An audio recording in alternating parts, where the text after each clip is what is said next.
So in other words, if you took it today, that would impact what you're going to have a month from now. Absolutely.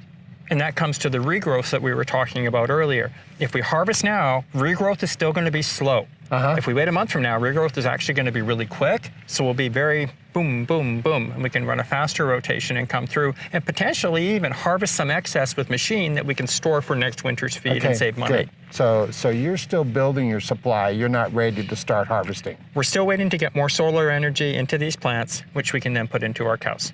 The sun is just not there yet. That makes sense. Jerome, let's talk about carbon.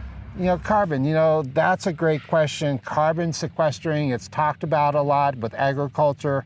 We're talking about pasture, we see what's above the ground, but we forget about the root structure underneath. And so that's where the plants are not only storing energy for that regrowth, for that multiple grazing you're doing, but that's also the place where the plants are storing carbohydrates for the root structure. And so we're seeing plants that, if they're actively growing, are sequestering the carbon into the soil bank to be maybe used later, but there's that. And it's interesting, we have plants like Festilolium with a stronger root structure actually sequester more carbon.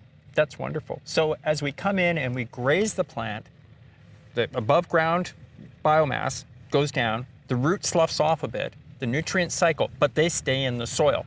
Unlike when we come in and we said, plow this field, turn it over, we're going to grow something like a corn or something, we're going to release carbon. So by keeping the pasture up and thriving, by continuing to overseed it and grow more biomass, we're keeping that carbon in the ground. Is that correct? That's correct. That's part of that organic matter that's built. It's that slow release. But yeah, the carbon is staying down in the soil and not being released. That's a good thing.